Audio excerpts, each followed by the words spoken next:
Agree with the moderator, nor Reverend Robinson, that we want some kind of agreement. We want agreement by which we can live or die. You choose. If you won't listen to me when I make an appeal for the Negroes because you have no concern for the Negroes, listen to me when I make an appeal for America. You claim you love America. Well, we love America. But you are driving us back and you are making a Samson out of us, and we are going to pull down the pillars. Should you try to pretend that I'm crazy because I want America to be saved? And then you think we have no right to ask for something? Is it too much to ask you to grant us human dignity? Should we be put down and shot to death for this request? If so, you can aim your guns. What the hell do you think we care about dying if you're going to deny us the right to live?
Hey, hello, good evening, good early evening to the Black Man Unfiltered Network. And welcome to this new theory that I have. So you know what you could do right away, could put up the first page of that chart while I go. And yeah, thank you, I appreciate it. Anyway, listen, we have a debate between me and Easy Money tonight. And I'm going to give you a little bit of time to get into the audience so you don't miss anything. So one of the things I want to do real quick is kind of say that I didn't come up with this thumbnail haphazardly. And I want to kind of disarm any women who might look at this and think that this is another one of those kind of shows where we're going to be pointing all the fingers at women. No, when I use the word promiscuity, I'm not using it as a pejorative. I'm using it as a term of influence because we both know both men and women of today are promiscuous. Okay, we both have our share of promiscuous, but male promiscuity pales in comparison to the influence that female promiscuity has. And you can look at it a lot of ways. And my theory looks at that from a position of influence. And if it's a position of influence, it's also a position of power. And I know a lot of ladies don't look at it because it sounds like you're holding me accountable, blah, blah, blah, blah, and all that other horse shit.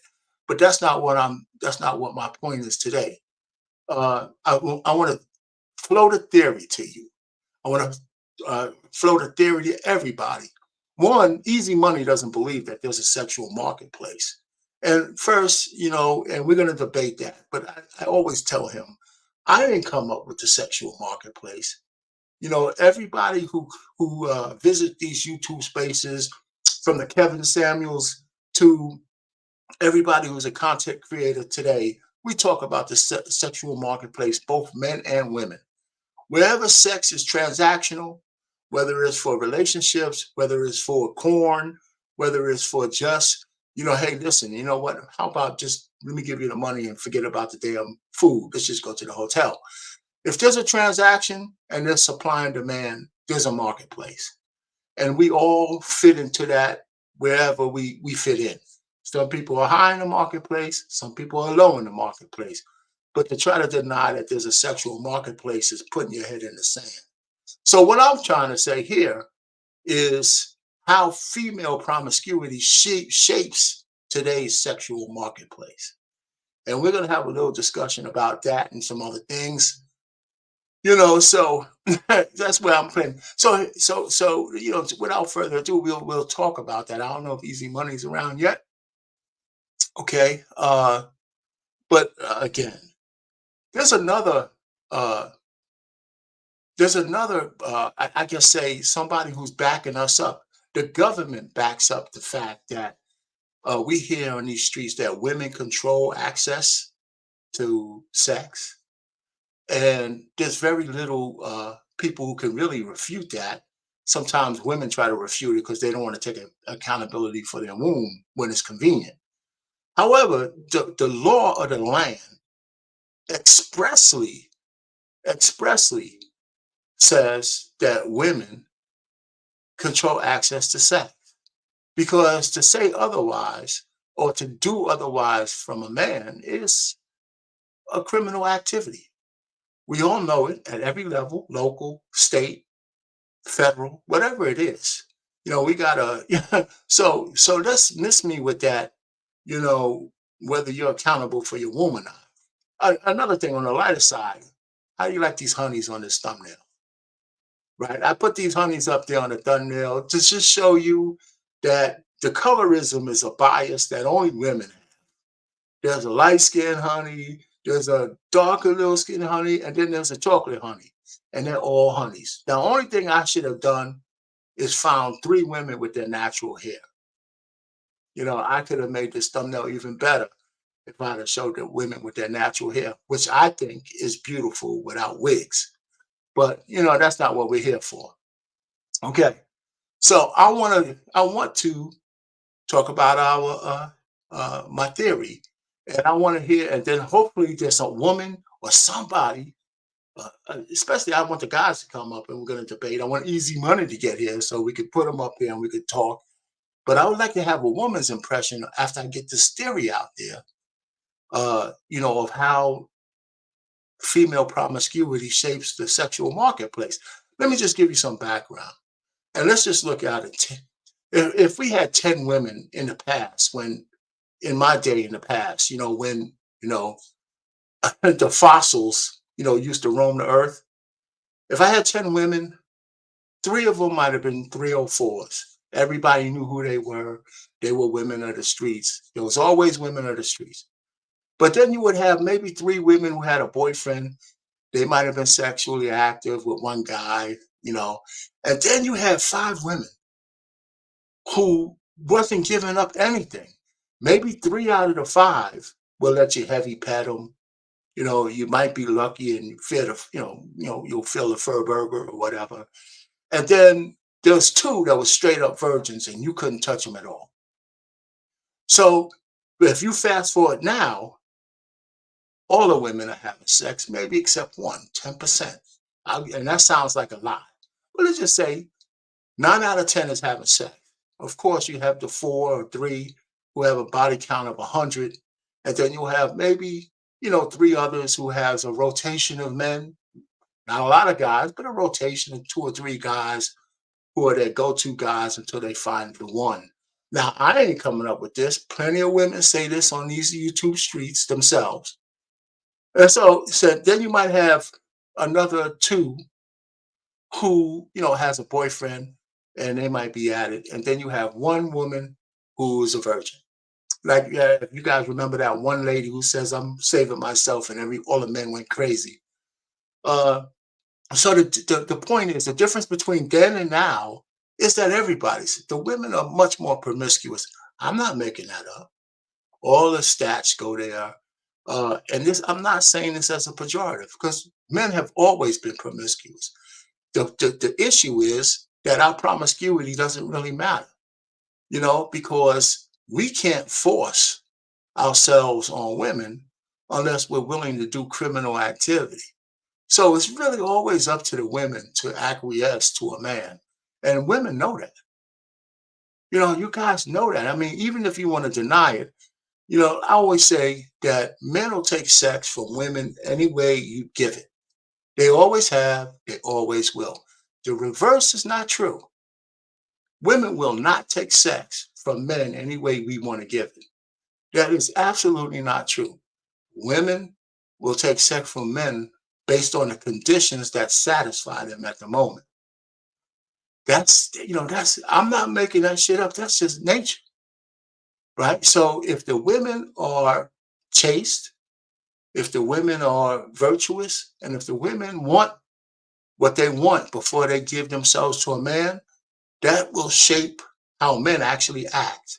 Like in the past, if a man found a woman he liked and she was of the chaste category, if she had a father, if she wasn't giving anything up, that guy would come correct. He would actually come correct. He would court that woman, and he actually might even wait to ask her to marry him before he ever been able to taste the fruits. Now, that pretty much is dead now, almost. But, so women were in control of that. See, a lot of men don't like this because we don't like to say we're not in control of everything. But we absolutely don't control the sexual marketplace. We play in it, we use it, we abuse it, but we only get what the women give us. And when you give us too much, uh, to ask men to be the ones to say, listen, dick discipline, sexual discernment. Listen, between 17 and 30, yeah, you might have a few guys like that. But the sexual transmutation in men don't really happen until they're into their 30s, when they can find other things more uh, beneficial, more, more than just chasing tail. uh, what's it, not just beneficial, whatever the word is. They're looking for activities that are more productive. That's the name. That's what I'm looking for. Than just taking tail. They write books about that. None of this stuff I'm making up. So what I'm saying is, how do I take this theory and put it into something that we could chop it up. I don't have to be right. I just think I am. So let me just see who's in the chat. And so you could, if you missed some of this soliloquy, we could always come back and you can look at it again later on. But this is my thought process, and then I'm gonna get to the meat of my theory. I just wanted to kind of disarm everybody from the standpoint that, hey, hello, Take Heed, how you doing? Uh, hey, Quincy, hey, man, thanks for chiming in. All right, Red Planet, what's going on, brother? There you go. Thanks for coming up. Easy Money Jones. Hey, listen, we could bring you up, man. I got a couple of things, what I'm going to talk to. You can just give me a second while I go through them. Hey, Alex. We could get back to that. Yeah, I love chocolate too, brother. Brother Williams, yeah, I had to put the chocolate one up there. Hey, Trey Ferg, man, I appreciate you support, man. I really do. So this is some good stuff. Hey, man, Easy Buddy, what's going on, brother? What's happening, R-Pain? Good to see Hey, you. man. Hey, listen, you've been after me to discuss this shit for 3 months, man. So listen, no better point than right here on BMU's channel to discuss it. But hold on for a second, Yeah. because I want to go through one more thing, and I won't be that long, and then we'll give you the floor, and then you can prove why I'm right. Okay. Anyway, lost the translation. Can you give me the second slide? All right. Now, this might sound a little technical for folks, but it's really straightforward. I'm an engineer, right? So every so often I'm trying to think, that what can I compare the sexual marketplace to, the energy in the sexual marketplace to? Now, most of you guys, everybody, whether you're an engineer or not, you've heard of the theory of relativity, where energy equals mass times the speed of light squared. And the speed of light is a constant, right? and mass is mass. And anyway, and if you want to have more energy, you have to have more mass because C is constant. So the more energy, it equates to having more mass. The larger the mass, like a galaxy going in a circle at a speed of light, the energy is tremendous, right? Or as a pebble, going at the speed of light, the energy is a lot less. So you kind of get the theory, right, of relativity. So I looked at the sexual marketplace energy, right, where SE is the sexual marketplace energy, where FP is female promiscuity, and DM is the actual constant demand of sex from men.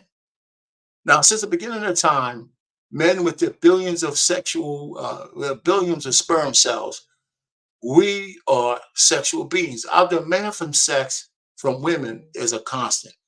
It ebbs and flows very little from the beginning of time. History books, Bible, whatever literature you want to write, from like 17, 14 up to 30 or whatever, and depending on the society, the men's desire for sex is pretty much constant. It's not only constant, it's predictable. And if it's predictable, it could be manipulated, but we're not going to go down that particular road. Women, however, and I'm speaking for women, y'all can tell me I'm wrong, women want sex too. However, their sexual needs and desires, they ebb and flow. I didn't make that shit up. Women will tell you that's your own. It's not uncommon for us to hear a woman say, listen, I haven't had sex in 2 or 3 years. Or you know what, I'm just trying to find myself. I don't want to have no sex. That don't mean they weren't horny, right? They just said, hey, listen, I'm not giving myself to no dude. Now, we know that any woman they don't even have to be pretty, but any of these 3 women on this thumbnail, if they go without sex for a day, it's because they choose to. There ain't a man out there who wouldn't give these chicks sex if she wanted it, right? Because men take sex from women any way they want to give it. Women do not take sex from men any way we want to give it. That shit's just not true. There's always some kind of condition. And when women turn off that faucet, it's off. And I'm going to give you some analogies on why I'm saying this. So, when all things are equal, if the promiscuity of the women in a certain marketplace is level and the sexual demands of men is constant, then you have a certain kind of energy in the marketplace. Now, we talk about the West being a free fall again. I didn't make this up. The sexual energy is chaotic and it's all over the place, transactional wise and otherwise, in our Western culture. Nobody even wants to get married anymore, not because they don't like marriage, because they don't want the binds of being monogamous with anybody. 10 years ago, 20 years ago, 30 years ago, you wouldn't find women talking about how much they cheat on their men. Now you hear it all over the place. Could it just be these YouTube streets?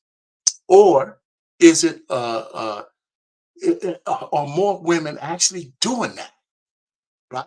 So the promiscuity of our women, and we could argue this, and you guys are only going to be fronting, is higher. Again, it's not a pejorative, it's just facts. Women are having more sex than ever. I point to the beginning of this with the pill. That's a whole nother discussion. But now, women empowerment with the feminism movement has been heralded as the more dicks you have, the more powerful you are. I say this, we've heard it countless of times, right? So I'm just taking what's given to me and putting it into this little theory. So the sexual marketplace is chaotic in the West because women control that.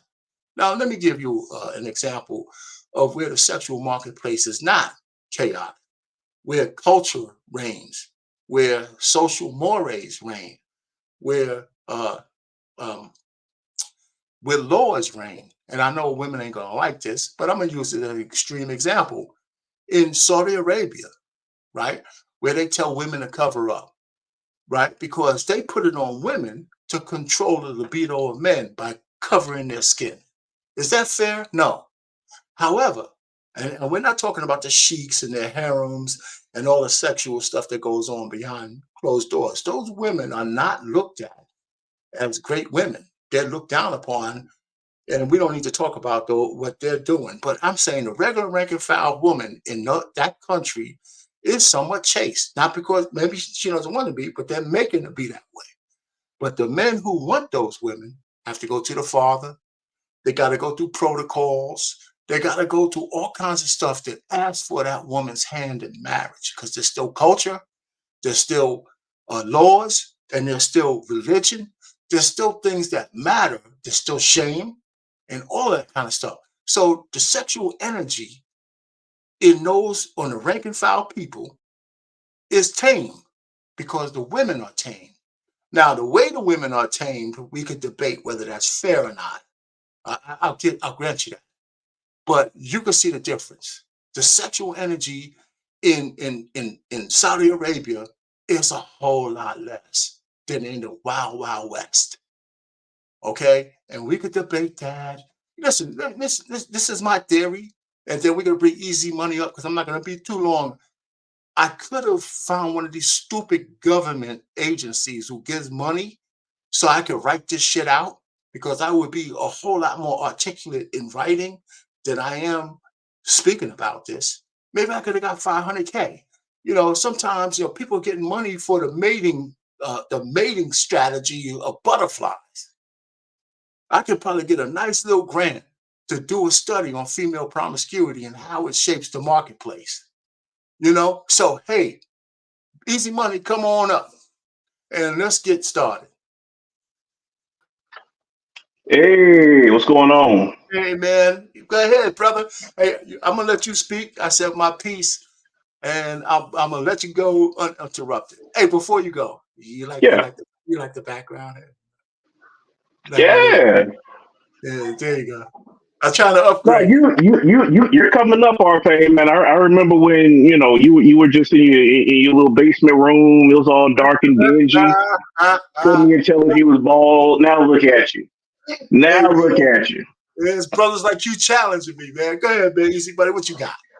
All right. So first and foremost, definitely appreciate you for bringing me up. Definitely appreciate BMU and the BMU network. Shout out to all the great folks there. My homeboy Black David, who might even be blacker than me. He might. I don't know yet. So just a few things. Where I push back on this theory of this sexual marketplace, it assumes that certain things are static when we know in an actual marketplace things are more dynamic. So, for instance, what gets said is, "Hey, fellas, if you're tall, if you're handsome, if you're rich, then you're going to have more women than somebody who is short, less handsome, and less rich." When that doesn't quite meet the reality.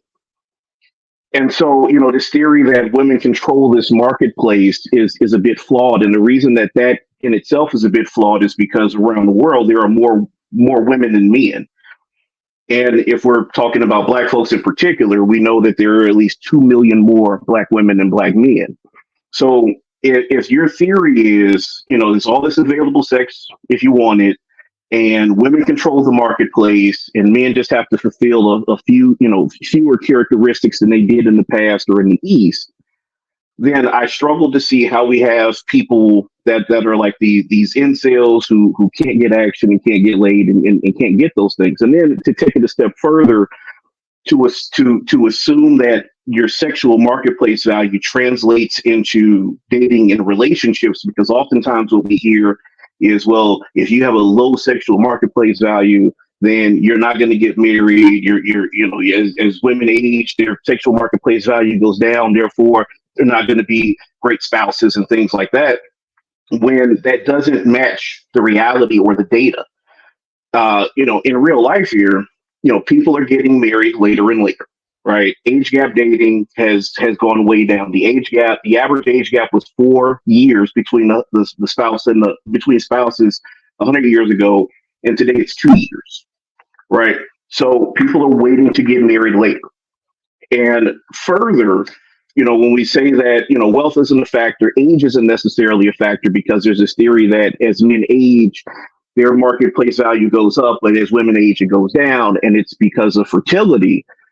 That's a bit flawed in itself as well, because as men age, the quality of our sperm also degrades. As a matter of fact, when we start talking about, peak fertility, men who are in their 40s or 50s, their sperm actually after the age of 39, your sperm degrades 23% per year after the age of 39. So there's no way that you can peak at 40 or 50 just because you got some money when you out here shooting out bad sperm. Like, that doesn't make a lot of sense. And, just kind of going back to my previous point of sex versus relationships, the things that make you attractive sexually are not necessarily the same things that make you attractive for relationship and marriage. So to make this sexual marketplace value applicable to anything beyond the bedroom is a bit erroneous in itself as well, because just because somebody can flambe a great quiche, or they can make a good sweet potato pie, does not mean that you're going to get laid. Also, on the other end of that, just because I can hang some Christmas lights, it's not going to get me laid either. So the fact that these things are, and even, they're not going to get you laid, and they're not necessarily indicative of full long-term relationships. And so I think that pushing this theory of the sexual marketplace value does more harm than good, because number one, the data doesn't support it. Number two, the people who push this also push the counter narrative. So it's this thought of women only want men with money, but then pookies are getting all the women pregnant. Is it one micro uchi wow? So, and lastly, I'll make this my last point, and I'll pass the mic. You said some things in your lead up where you said, men will take sex any way that they can. Only women have to consent. And, like, sex is transactional, when in reality, sex can be transactional, but in reality, it doesn't have to be. Sex is really up to the two consenting parties that are in it. And to that point, you do have to have two-party consent. If I don't want to, I'm not going to, and you can't make me. It's my body, my choice. It works the other way. It assumes that, men are just these horn dogs who are just humping trees, and there probably are some guys that are doing that, but that's not the whole of men. So that's what I got kind of in a nutshell. I could expound on any one of those things if you'd like. Before I let the other brothers chime in, you guys give me a couple of seconds. One, you're conflating so many things with your assumptions. It's crazy. Because we got to stay in somewhat in the general terms, right? I didn't come up with the fact that sex has been transactional. Sex has been transactional for ages. Whether it's everybody's transaction, there is a transactional nature of sex until you and that person upgraded from transactional to validational, where y'all want to be together. So I agree with you there, but that's not what we're talking about. We're talking about the general marketplace. Now, the marketplace is a marketplace because there's supply and demand. All the rest of the stuff is like different attributes you want to put on the discussion, which is fair. I'm not going to argue that. But there's a sexual marketplace, and each one of us has a certain value, and we know why we have a value, because we know, if we're self-aware, what kind of people that we could attract for marriage or anything else. If I'm a 350-pound flat slob, I'm not getting a 10, regardless of the money. Maybe, well, not necessarily regardless of the money. So there are marketplace values, whether we call it that or not. We all fit into a category. Now, when we talk about incels, right, it doesn't matter. Everybody's not getting sex. The reason why incels are incels is because they feel left out, because they know everybody else is fucking and they can't get none. That's why they're incels. You know what I'm saying? So if you're a man in the strategy where all the women are giving up ass and you can't get none, it turns you into an incel, and you're gonna feel some kind of way. And thank God for porn. All right. So like I said, you're conflating all kinds of good stuff, and I didn't want to interrupt you. And it'd be nice to take a lot of this stuff one by one, and we'll probably hit upon some of these things again. And so let But hey, Prototype. Let me let Trey Ferg go first because he popped in and you can go after him. And then, hey man, Reckless came up. Go ahead, Trey. Brother, I think he can go first. I just Okay, need a few go ahead. seconds. Go ahead, Prototype. Hey, So good I to see see, you, man. Good to see you. I see easy money. You just don't like the generalities. You know what I mean? That's what I can tell. That's what bugs you about What do it. you mean? Because I mean, you just mentioned all the generalities. You know what I mean? That you don't appreciate. So you're scared to say all. You know what I mean? But it's I think for men it's best to do the generalities because it tells you your percentages of of winning, right? There's always exceptions to the rule, but that doesn't change it. You know what I mean? That doesn't change the rule just because there's some exceptions. You know what I'm saying? So generally, like it's like 80% of this would happen where women have this control. I mean, fortunately, they don't think like men, so they don't understand the control. But they do have the control. They just don't think like men to understand how to control the market like like we would. You know what I'm saying? So if men had we think about it like, well, if we had this control, then we would do it like this, and that's not how they function. You know what I mean? So that's basically you were just speaking against like I was trying to keep up with your points, but you were like the routine thing was you were speaking against the things being like not all women is kind of what you were saying. Not all people, not all. Like that's one thing you just kept repeating. Well, it's less about not all and just understanding that, you can't just generally say a tall guy is going to have more dating prospects than a short guy. That's ludicrous. That's not ludicrous. It's actually No, true. it's not. No, it's not. It's Yeah, actually that's true. what I'm That saying. is It's 100% ludicrous. true. It's not ludicrous. It's true. Okay. Yeah, that's an opinion. It's not an opinion. That's what I'm saying. It's not an I mean, opinion. it's statistically true. Like, Show me the you're, stats. oh god. But Like, you can't say okay, it's statistically true and then start when I ask for the Because stats. You can't do because that. it is. It's like you're like, show me the stats that sugar don't give you diabetes. Like, you know what I'm saying? Like, you can just look it up. It's yeah, true. like, You know what I mean? Actually, like sugar show. doesn't give I you mean, diabetes, actually. easy. Show me the stats and say that like you're healthier than me, bro. Like, this is like I'll send such you my blood a work, Ray. nothing burger argument. It's like if you take two comparisons of things, the issue is you're going from your perspective of, well, I've got the outcome that I want, but you don't want to admit why you have that outcome. There's two ways to go about this. There's because it's the same premise as when we talk about Pookies and Ray Rays. They serve a purpose specifically because of how they look. There's not a lot of Pookies that look like you, Easy. There's a fuck ton that look like me. Okay? Like, How do you it's know just about a what it cookie, though? is. Because Uh, I understand that, but it goes down to selection. There's a reason if you overcorrect for money, yes, you can get in the game and you can get a good outcome, and women will sell you the lie. But the issue is, those of us who understand how women function and their nature, we know it's a lie. That's all we're saying. It's a lie. Whenever you get through, because they have a certain imperative of boxes that they check off, just like we have boxes that we check off. I don't see what's so bad about that. What are these imperatives that women have? Survival, first of all. So, like, for instance, in America, a Western country which we all live in, that comes down to financial survival for us because we don't have dudes just roving the streets. You're not normally fighting bandits unless you live in the hood. Like, survival. So they look at money. So a dude who isn't necessarily as physically attractive can still get a woman to marry him even though she don't want to have sex with him.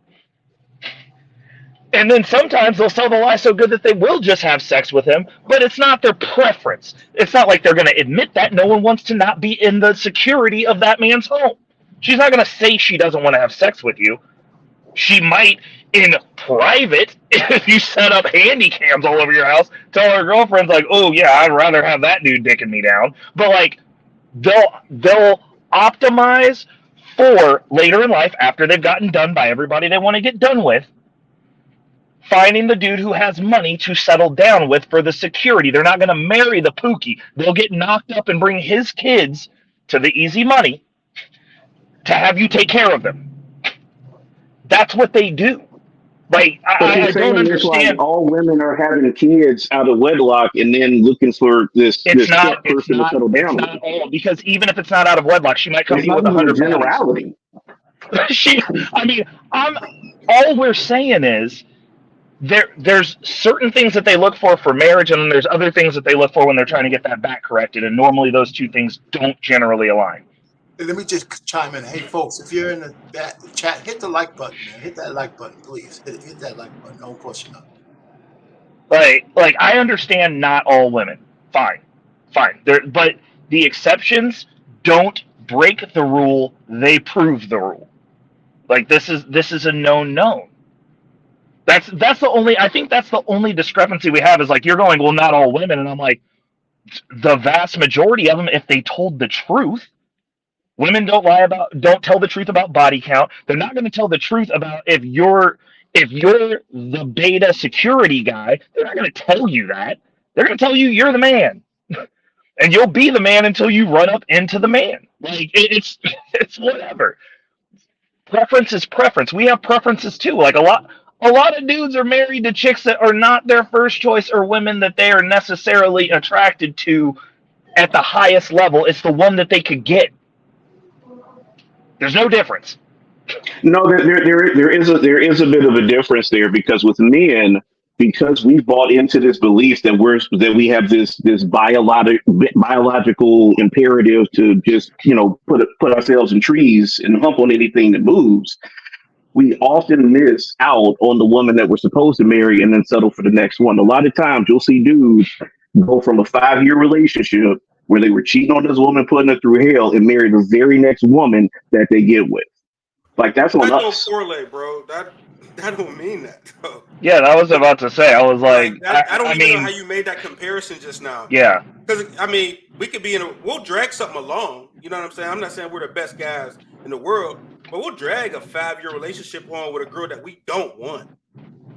And then we'll find something. The next one could be the one we wanted. Maybe that 5-year process was us trying, getting our money together or whatever. And once we made it, hey, like we'll upgrade on you. But what you just said, that doesn't correlate, bro. Like, yeah, I mean, what's not connected for you? But the difference is this. There is no difference because women do that too. It's called monkey branching. It's people do that.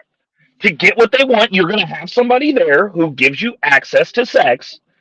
And then once you get established, just like the gentleman was saying, you're going to go, I can do better than this. Like, you're not growing with me or you're trying to stay where you was at. You stay there. Women do the same thing. They'll get a dude that'll be a placeholder till she gets the opportunity to get something better or more of whatever it is that she is looking for at that time, and she'll swing over to that. Hey, gentlemen, let's get another person in there. Go ahead, Ricky. Back up. Peace, guys. Peace. How y'all doing, my bro? What up, Ricky? Ray, what's up? Pro, what's up? JT, what's up? Hey, look, man. What's this discussion about? Is this a debate about is there a sexual marketplace? That's the first part of it. Yes. Okay, so let's simplify this so we can get past it. Why do nightclubs exist? Why do they serve liquor at nightclubs? Why do you buy nice clothes? Why do you want clean shoes? Why do you want a nice car if you're single when you go out? Right? Because when you're out, you want to be able to select a person from the marketplace. I'm not talking. See, what we get confused, and I understand. Y'all try to put the marriage in the same boat as the sexual marketplace. There are two different things, gentlemen. Right. Facts. Right. The sexual marketplace is why do poo-poo like Proto said or Ray? What's up, Ray? Right. What's up, Ricky? Like he said, right? Everybody has their place in the marketplace, and everything has a value. Pookies are chose because they look good and they have a stake. They usually look good, smell good, and can fucking spit game, right? That's their place in the marketplace. Why do high value men get picked, right? Because they got dough, they got their shit together. A woman's more secure. All this leads to sex. All of this leads to sex, the sexual marketplace. Whether it concludes with a relationship or is just fucking, it all has to happen somewhere, and that's the sexual marketplace. It exists. You can act like it doesn't exist. You can keep fooling yourself, right? But then you still be lying to yourself. It exists. Now, if y'all want to talk about marriage, that's a totally different ball of wax. But to get there, you got to go to the sexual marketplace. I am done. Yeah, who's Did you hear next? what I said? Who wants to go next? Who is? Ferg, you ready or what? Yeah, bro. Can y'all hear me, man? That sound crazy. Yeah, we can hear No, you, go man. ahead, man. We hear you. I think my voice sounds a little crazy. So, Easy Money, you was all over with your answer, and it's sort of interesting. You know, I don't want to go in, brother. I think you married, right?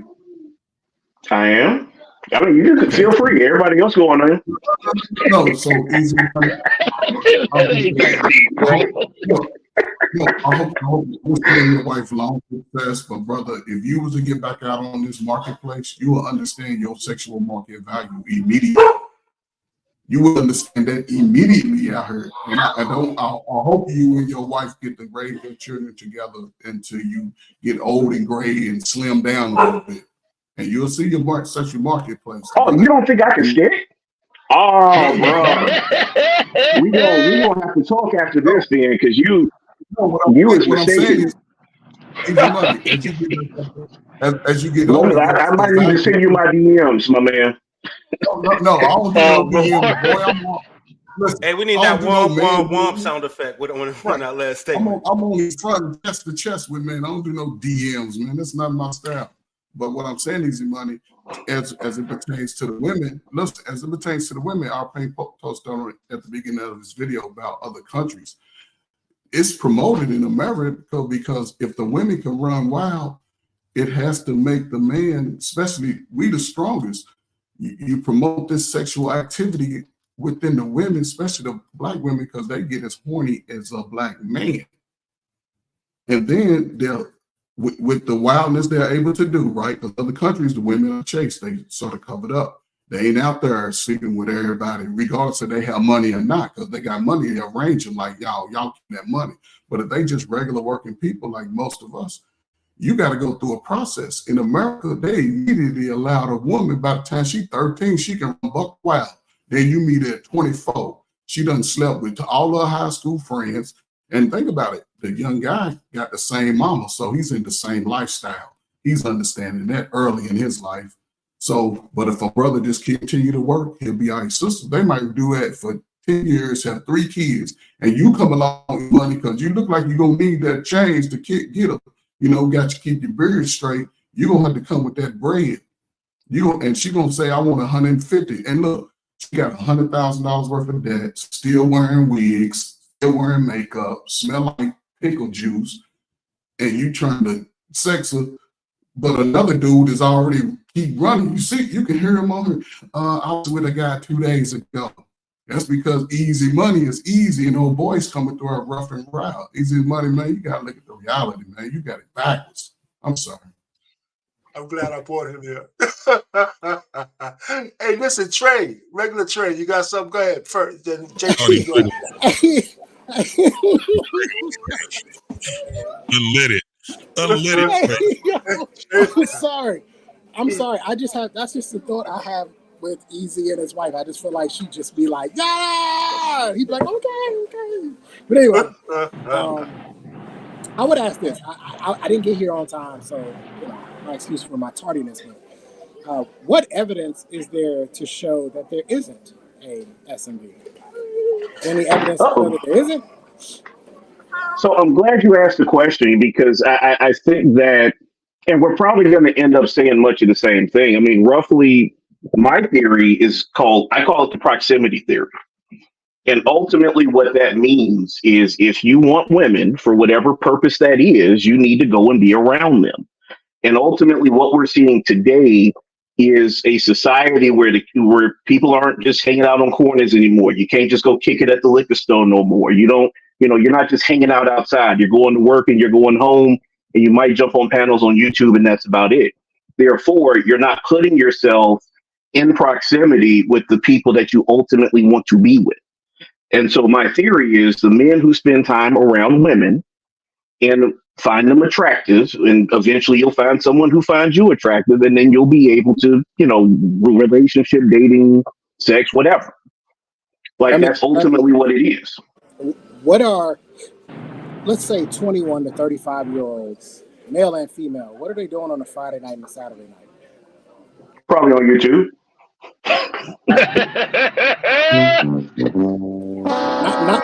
Not between the ages of 21 and 35. Between the ages of 21 and 35, more than likely they are in the nightlife. They are outside the home on Friday night and Saturday night. They are probably more than likely at your downtown club. They are probably at the hookah spot. They're probably at the dance spot. They're probably at somebody's house, at a kickback. They're probably at a concert. They're probably at a weed smoke spot. They're not in the home. So they may even be at a strip club, depending on who they're. The point I'm trying to make is that I don't think that your theory of, well, because more people are not going outside, then that means that the marketplace is gone. I believe that the marketplace has always been here. Now, there may not be as many participants in the marketplace as there once was, but it is still here and it hasn't gone anywhere. I think Uncle Rick did a good job of explaining why it's still alive and why it's still here, so I won't beat that horse. But I think ultimately, at the end of the day, most people who are in this marketplace, this sexual marketplace, they are out and about on Friday nights and Saturday nights looking to showcase their value to be able to get a little piece of action, both male and female. And so Trey, the only place I push back on that slightly is the economic dynamics aren't the same. So we're living in a world with $10 eggs, $11 eggnog, and $12 per pound steak. And the wages have not kept pace with that level of inflation and price increase. And so where me and you are of the age where, we wear our big white tees and go to the club and do the snaps and all that to the Lil Jon and the East Side Boys, like at this point, there's not as much of that happens just because of an economic thing.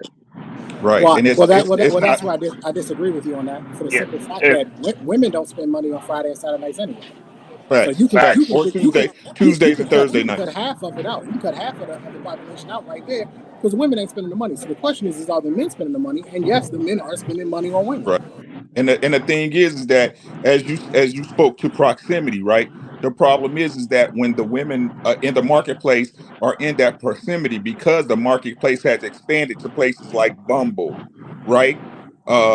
Instagram, TikTok, right? The marketplace is more vast, so they believe their value is higher because they have men or other people in their DMs talking to them that they believe they have access to in the marketplace. And to Ricky's point, Ricky, let me piggyback you real quick. And to Ricky's point, that's 100% physical, easy. All you doing is looking at people on those apps. Your initial judgment is based on the look, what they look like. It's a split second, left or right. You're looking at them, which means that whole physicality piece is even more important at this point if you're actually out here dating. Because all they're doing, especially if you're on the dating apps, they're looking. They're not going, are you rich, unless you throw a picture of the car in there, which you can do if you got the car for it. Tinder is known as a hookup app. Facts. Right? Again, the sexual marketplace exists. It exists 100%. Again, I just wanted to nail that point. Let's get JT get a little bit of this since he hasn't said anything yet. Go ahead, JT. Well, I mean, shit, they already put it right where it was supposed to be. It's right there especially when you're talking about the clubs. Let me tell you, as a DJ, clubs are still bumping. The motherfuckers are still outside for 2 or 3 hours. If it's a dope ass club, they out there standing. They out there getting VIP and all kind of other shit. It's still going. But just like Trey said, the men are paying. Women ain't paying. They got them skimpy ass dresses on. They ain't got no money in the dresses. They don't carry no fucking purses. They go in that motherfucker and get the money from the men. That's what it is. So JT, really quick on that piece. To your point, they're not paying to get into the club, but they are paying for the wigs and the bundles and the lashes and the makeup. So there's a sunk cost there that the women are incurring in order to go out and get the free club experience, if No, you will. no, no, no, easy. They're not paying for that either. What did you read? The woman playbook? Like you sound like them. This dude is wild. Easy. With all due respect, this is what I mean when I say a lot of people are out of touch, right? The women aren't paying for anything, sir. They don't pay for any of it. The nails, the hair, the lashes, the tans, the facials, the gym memberships. They don't pay for any of this. The clothes, they don't pay for this stuff. You want to know why? Because they got some sucker in their phone labeled shopping. They got some. I told you the story about cheesy bread. I told y'all. Did I tell you about the cheesy bread? I didn't tell you about the cheesy bread story, did I? But that was another panel. I'm sorry. Tell it again. A friend of mine who was chasing this girl for 3 years. And I asked him, I challenged him, I said, yo, just call her phone one time when you sit next to her, see what you label it as in her phone. So he did it. He said that his name popped up as cheesy bread. And here's the reason why his name popped up as cheesy bread. Because when she used to be at work, she used to hit him up and say, I'm hungry. He would go grab her some cheesy bread and drop it off. So she labeled him cheesy bread. These women don't pay for anything, sir. I tell to your point, Trey. I know people like that, and I got not really a homegirl, but I know women who've procured upward of $30,000 off of one dude at a time. So like that stuff does happen, but that's not. I wouldn't say that that's the majority. So okay, before we go further, but that does happen.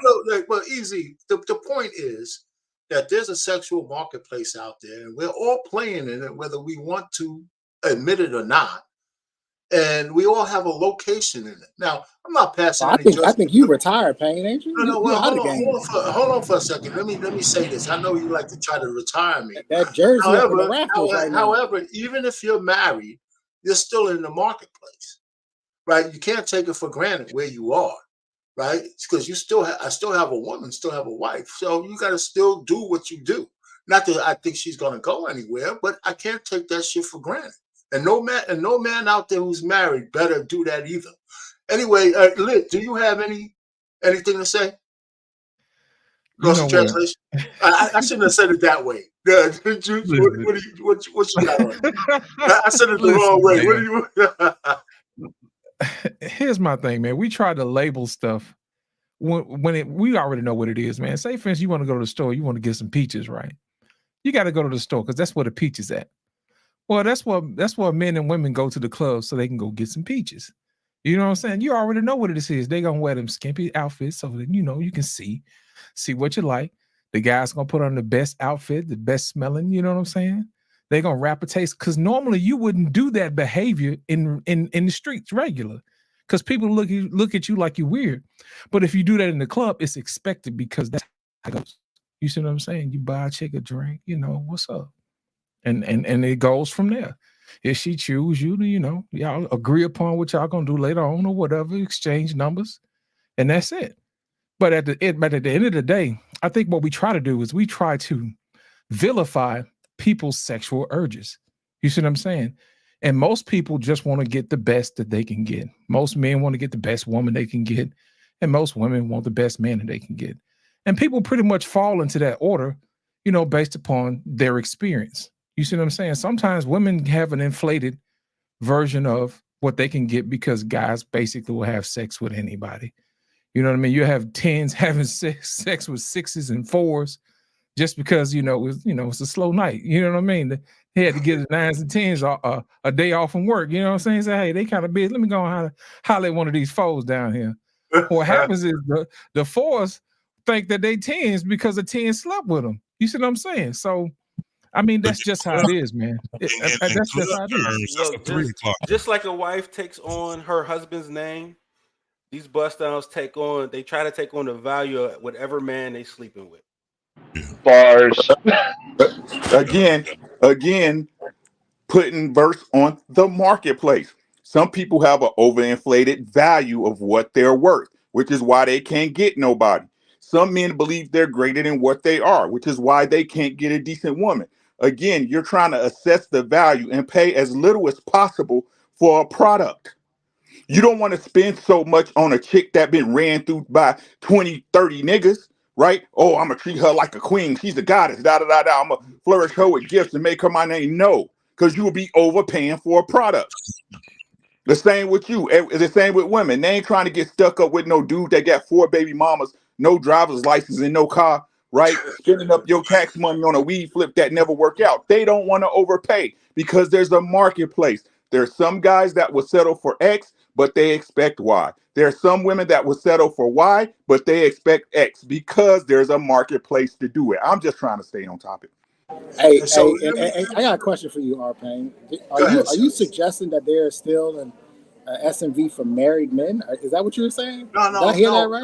No. Listen, don't get me wrong. I'm not saying you're supposed to be looking at it, but you can't exclude yourself from life. Now, if you're married, for me, I'm in a long-term relationship, and one of the things that keeps me going is that I don't underestimate the fact that my wife has never stopped being a woman. You know, and a lot of guys get into trouble when they take their women for granted. I don't, right? She's with me because she made a choice to be. There's no fucking macho man. A lot of us think with macho, the women with.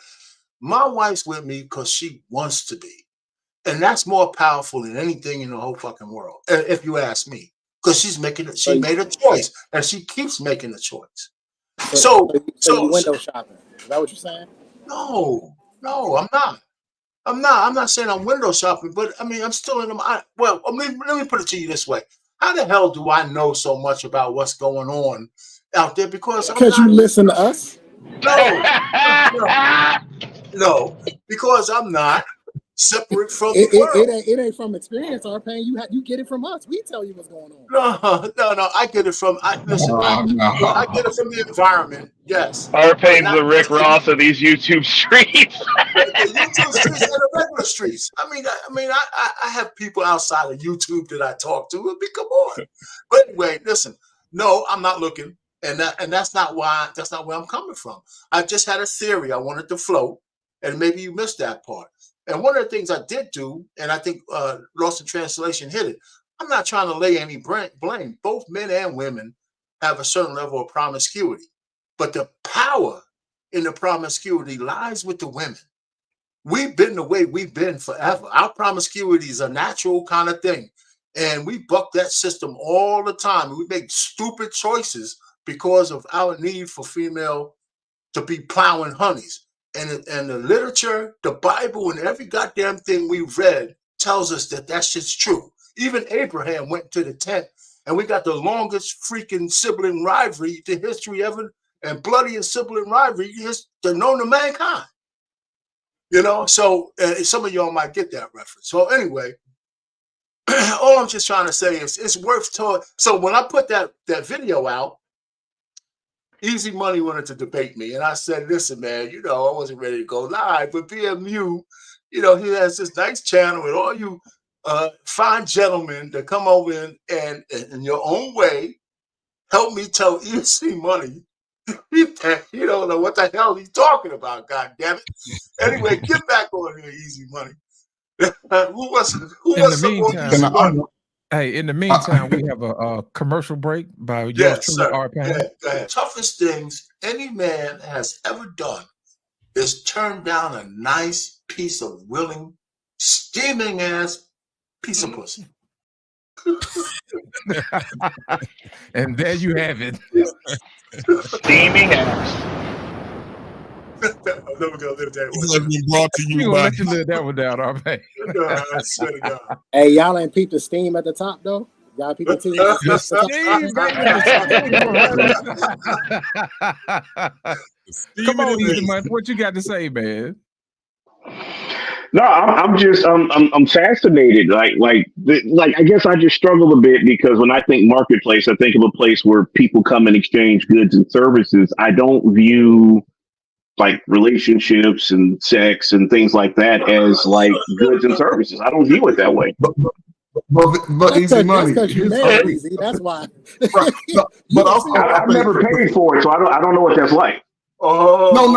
Hold up, Easy Money. Hold up. No. You paid a lifetime price, man. What are you talking about? Hey, you told her you died for her. I ain't got to die for these hoes. Let's see how far we can take Easy Money back though. Easy Money fairly young, so Easy Money. I'm gonna ask you a few questions. I'm just gonna ask you a few questions. No harm. How old are Yeah, you? How old are you? I'll be 39 this month if the Lord see fit. So how long have you been married? 17 years next year. Nice. So go back 17 years. How old were you? 22. Okay, Yeah, 22. 22. A man 22 years old. That's what the world should saying about the young black man of today. A man 22 years old. He's been on the job how many years? Because they expected you to be on the job making the $100,000 a year. At 22, when it was at your first job ever. So at 22, I was actually making 50K at 22. Okay, Actually 60, my bad, 60. Okay, 60K. So on your sexual market at 22, back 17 years ago, you making 50K. That's 120K today. So you making 50 on the market in your open single, your best fit days. Because when you're young, you're single. 22, you should be able to lift cars. So you mean saying on the market, you could go out any day, you can get 4 or 5 of them to convert. You can get 4 or 5 of them of your choice. Light skin, big nose like me, all the way to chocolate mocha like our pain. You can get any of those. If you saw the picture, you can get it, and let's say it's 5. I ain't gonna go 10, that's too much. So out of those 5, you can get 3, 2, I mean, or was it maybe 1? Because you've been married a long time, so I can understand what you're trying to see because you ain't in the marketplace. So back then, how many was you getting when you go out with your 50K in your car? You had a car, right? So to that point, let me slow you down just a little bit, Trey Ferg. So to that point, when I was 22 and we got married, we had already been dating for about a year and a half before that. Okay, so before you met her and you said that was your wife, from 18 to 22, were you out here on the sexual marketplace 4 out of 5, 3 out of 5, 2 out of 5, 1 out of 5? Which one were you? At 22. Going out. That's easy. Going out. That's easy to remember, man. You ain't number Probably 39. 3 times a week, three times at the most. You was pulling like that at least 3 times a week or going out. I ain't talking about going out. No, okay. So when you went out 3 times, let's just say we're gonna give it 3 times. Out of the 3 times each night, go get 3 chances. You're gonna go out and you're gonna try to talk to 3 chicks. That's 9 girls, right? At the end of the week, you try to get on 9. Did you get 3 of them, 2 of them, 4 of them, 5 of them? I was probably more of a 1 out of 10, 2 out of 10 in a good week. But then I really wasn't trying like that though. So dude, Easy wasn't in the marketplace, bro. He got the first thing that held still and tapped out, bro. Nah, it wasn't quite that. Easy at most. This is just numbers. You had 18 to 22, and you said a year before that you was already dating this chick, bro. Which, how long were you chasing her before y'all dated? You were out there, bro. There's nothing wrong with that. Easy. You know what it's like? It's like the rookie who comes to the league. It's like the rookie who comes to the league and he win a championship his first year. It's like he don't know the chase anymore. He don't know the hunt anymore. He didn't have to wait 7, 8, 9, 10 years to get the ring. He got it in his first year. You got your wait a second. Wait. Y'all making a lot of assumptions, man. Y'all like I wasn't out here riding my bike at 11 o'clock at night to go and see women. Like, what are we talking about? Bro, there ain't that many women to go see when you ain't able to go out. Shut the fuck up. Honestly, I was probably more in my prime right around the end of high school, beginning of college. So did you play football? You played football, didn't you? Easy. Hold up. Easy. You played sports? Yes. Okay. So that makes sense because like you had parties and stuff. So I'll give you that. But what I'm saying is like you tapped out when you were at your highest value for that age group. You didn't go to the clubs. You didn't experience the adult marketplace. So your view of it is very minute in comparison because you got married right when you were ascending into the adult marketplace. You never got your value assessed as an adult. You didn't experience what you're talking about. So that What? means Like if you played sports and you were good at sports, that's the highest of the hierarchy in high school and college. You never went into the actual adult marketplace, my guy. Like I'm just saying, which is good. It's terrible. Basically, he's saying you got all your meat that you bit on the neck from the teeny bopping clubs. You know what I'm saying? You got your And little Yeah. hot little 18 year and bite on the neck and drag it back home to the cave. Easy money. This is my last question. This is my last question. Black man, I'm gonna get you. I see that quote. Easy money. This question is gonna be a little bit deep right here, but it Okay. pertains to you. And you out there. Listen, you're a man. Was that your crowning moment as a boy going into a young man when you met her? No, Was that your ultimate, like, I no, made it finally? So you was no. out there willing and dealing before then, right? You was out Yeah. there willing and dealing. So you came out of your peak out of high school, 18 to 21, because 22 you was married. So 21 years old, you ain't been to no club, you ain't been to no party. You riding bikes up the street to the grocery store. You mean Man, I tell me, shouldn't have said that. Now y'all gonna clown me for riding a bike, man. Hey, ain't if nothing she wrong with calls, like you get on that bike, baby. No. Ain't nothing wrong with It's riding kind a of hard bike, to bro. pick up chicks in the basket of your bike, bro. That's all we say. Hey, easy money. The girl you rode your bike, was that your girlfriend? No. Cap, I don't believe you. That You was look like a retarded. relationship Nah, dude. that was You look like a something else. relationship dude to me. Oh my God. That was his first So it's funny that you relationship. say that because yeah, that was a bit uncomfortable for me to be out here like, yo, baby, you know what I'm saying, to be spitting game and all that. Like that was a little uncomfortable for me. So you got me pegged, man. But So easy money. listen, A lot of brothers young like it. I like it. A lot of before we go brothers are right on, now. before we go on any more on easy money, let's just kind of bring it back for a little bit. One of the things, easy, that we have some anecdotal, not anecdotal, but we have some near-term evidence about the sexual marketplace value with one successful woman who won't go away, and her name is Ebony K. Williams. She epitomizes the fact that there's a sexual marketplace value because she still doesn't understand why and where she fits in. And she says it every time she opens her mouth. Because some basic things she doesn't understand. One, that as you succeed and you become a 1%er, let's just say she's a 2%er woman, or man for that matter, with the money and notoriety. For a woman, you take your hypergamy with you, right? So she doesn't understand. There ain't going to be 100,000 different men, black, white, or indifferent, for her to pick from. That's one. And the second thing is she's talking about she wants to look for a partner, right? Which women still don't understand that sounds like shit to a man who's on his grind, okay? Because if she was to find a high value man higher than her, he ain't looking for no goddamn partner. He's looking for a wife. And there's a difference. She's automatically talking about her situation with him is going to be transactional, depending on how much of a partner he is. And when that partnership doesn't fit her, she's gone. Nobody's going to sign up for that shit. You know, so she doesn't understand. As smart as she is, she still don't understand the goddamn basics. And she should take it from Mr. Boomer here. If I had a day to talk to her, I'd straighten her ass out. Because I'll tell her that if you want somebody, you got to stop saying this bullshit you're talking about. You want to be a wife? Shut the fuck up sometime.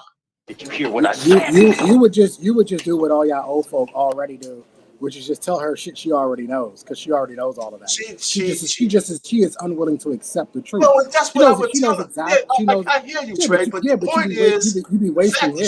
that she keeps saying that shit means that she wants it Well, her what way. else is And I she would tell her, supposed to say, R-Pain? well, Is she supposed to say that she messed up her life and that she wasted the best years of life? What is she supposed to say? Okay, no, I know. If she's gonna come on these airways and keep backpedaling, she's acting like she's open to hear what she needs to hear. The problem is that the goddamn Is that men. gonna make money? Let Because me she doesn't finish. sell Let me books finish. doing Hey, that. Trey, let me finish. The goddamn men who are interviewing her should be charging her ass up, and they don't. They give her these soft shoe fucking questions. Yo, Ebony, You know, I mean, okay, Bro, Trey, you don't. I don't think you let me understand put it this way. I'm gonna let entertainment. you talk. I'm gonna let you. If you had a chance to interview Ebony K. Williams, would you be soft shoeing her or not?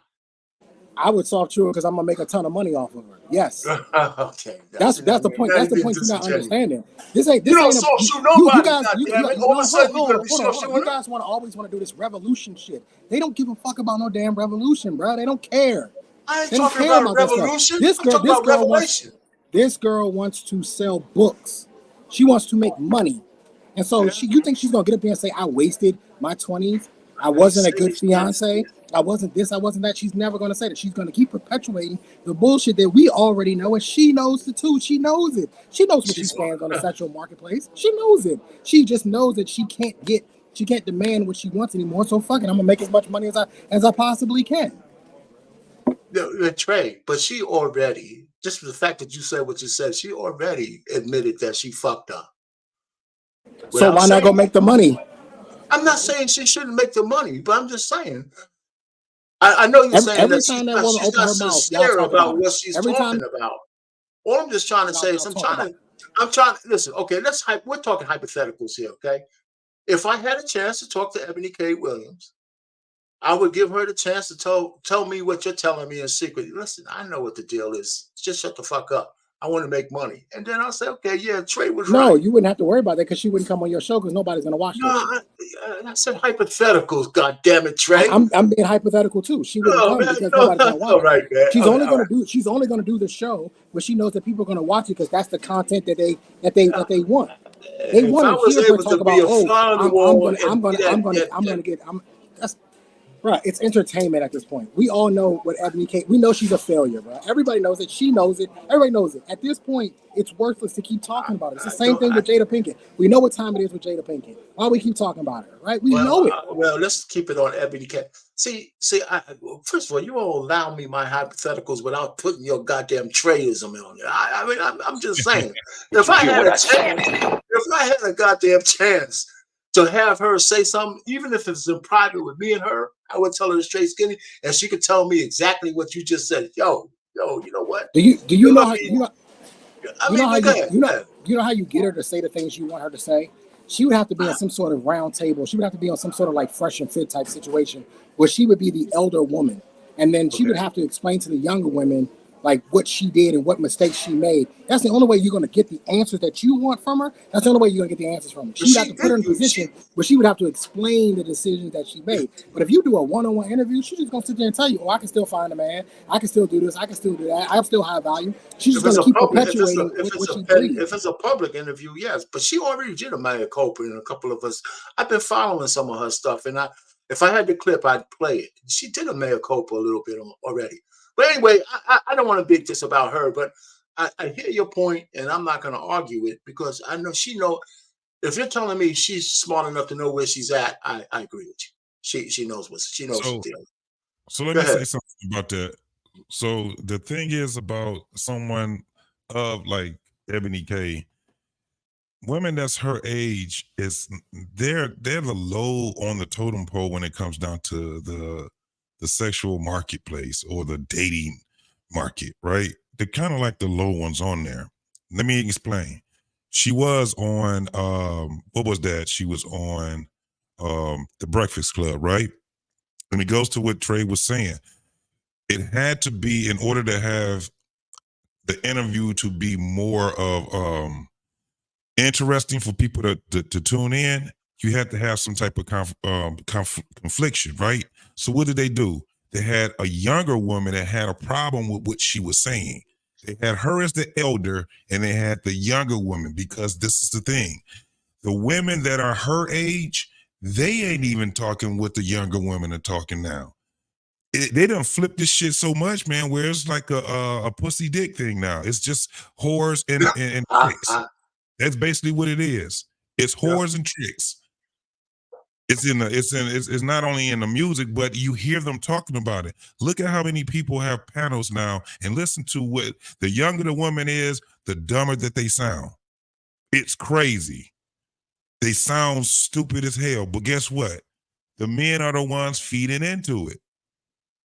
Those are the ones that are feeding into it. So it just took, like, they're still they're still taking, the women are still taking this dating thing, this so-called dating thing, by the stirrups, and they're using it. They're leading it.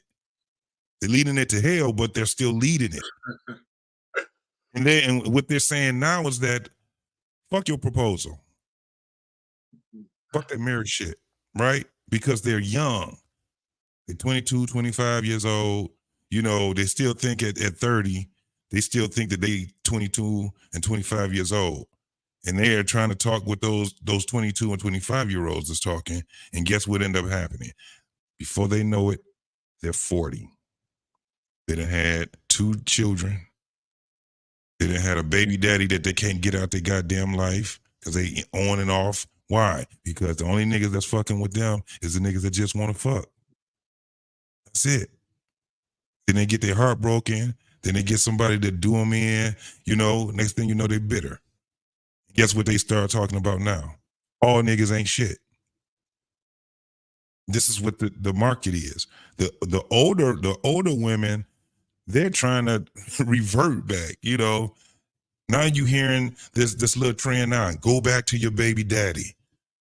Go find the original dude that you with. You hearing women saying all kind of shit right now because they all lost in this damn thing. That's why, like when Edie was saying that it's not a market, yes it is. It's just fucked up. It's tainted. It's fucked up. Just It's all fucked up. I'm glad I ain't, man, shit. I had game in my 20s and shit like that. And just like Easy, I got married at 22. I divorced in 29. So, you know, I got back out there in that damn field. I was like, the shit changed for me. I was like, what the fuck are these dumbass women talking about? So I was so old school where I was like, shit, this motherfucker, I was DXing bitches left and right. Cause I'm like, man, I can't find nobody to be serious with. I said, so yeah. Trey know what I'm talking about. Because they, you know, marriage has spoiled me. And I was just one of those dudes who was like, man, I'm not taking that goofy ass shit she talking about. And I was in the club, and I was a DJ, you know, and I was producing and all kind of other shit that I was doing. So I was in that life, and I was in it strong too. And I was a goddamn biker. So imagine how that shit was looking for me. I hear you, man. I hear you. Well, listen, okay, so there was another premise that I put out there, and we can just chop that up real quick, and we're not getting into the details. Well, then you guys can tell me what you think. So do you think the premise of my theory is true, that female promiscuity influences the sexual marketplace more than male promiscuity? Yeah, because men gonna be doing it anyway, regardless. You know, we just don't advertise it like that. You know what I'm saying? You know what I was thinking about, R-Pain? You said that those guys gave Ebony K. Williams softball questions. I think that was a brilliant opportunity to actually extract her how she arrived at her situation. Yes, because exactly. a few months earlier she was saying that she had 2 vials of some of America's finest black sperm that she got from California. Yeah, And now all of a sudden, yeah, she said she had 2 vials of America's finest black sperm. You understand what I'm saying? So I wanted to, if I was there, I would have asked her, well, you know, seeing is that you've, you know, made an about face and you're telling that women, hey, you know, while you're in college, you should get your MRS along with your JD and all this other stuff. So I would have asked her, what made you come to that conclusion? I can assure you that this is probably the conversation she had with her doctor. He probably said, hey, you know, them eggs that you froze, they kind of scrambled. Anybody who's ever been to biology knows that when you freeze something, that ice crystals separates the eggs mitochondrial walls. You understand what I'm saying? And what happens is that's the reason why so many eggs are not viable. So as you get older, those older eggs that you have, the telomeres on the end shrink. So what happens is those older eggs that you have, you can't really use them. So I'm pretty sure that the doctor told her, I said, hey, look, it ain't looking good for you. You know what I'm saying? I know you got to, you know, to find this black sperm, but the, you know, the pocketbook that you put them in got holes in it. So the translation. Hey. Another thing is, wouldn't it be ironic if those 2 vials of sperm are from the bus driver? I hope not. From Because the bus driver. How does she know? man, she took a royal steaming hot dump on the bus driver. I wouldn't date a bus driver if he owns the bus. You know what I'm saying? That type of thing. A bus driver be more inclined to go to the place and shoot in the thing. You think a high value man is going there to do that? If God need a couple of bucks, he's going to the sperm donor. Matter of fact, black men out there, if you're going to the sperm donor, they're undercharging you. Charge more because that shit is expensive. It's gold. Right. But not only but he's 2-footed and not need. Oh, baby, gonna That's come all I'm saying. It's just a theory. I'm here for theory tonight. Anybody else on the what has Ebony K. Williams done to you, R-Pain? You heard demise. She's a good example. She's just a good example. That's all. First of all, she's growing on me. She is absolutely growing on me. Because all I wish is I had a chance to talk to her so I could save her life. Captain Save Her. You know what I'm saying? Yeah, that's baby boomer talk right there. That's baby boomer talk. Put that cape back. Put that cape back. I can save you, sweet thing. I can save you, baby. I can change your life in 1 year. Just give me 1 year. Give me 1 year, baby. I can change your life. Oh, I won't be the guy. I'm just trying to give her advice. Hey, okay, so on the sexual marketplace, who else? Anybody else have anything on this? On the sexual marketplace, the question that you asked about the women's promiscuity, it damages the. It's almost like the thriving culture of the Black community, their promiscuity, but it also hurts. Man, it hurts deep as far as financially because a sister will. It's like they have endless bank accounts, and they'll spend a bulk of 20 years just buying the wig, the makeup, the hole in the jeans, and they can make all this stuff out of old jeans, but they'll just waste all the kids, the young smart daughter or son with the talent. They just waste all their college opportunity.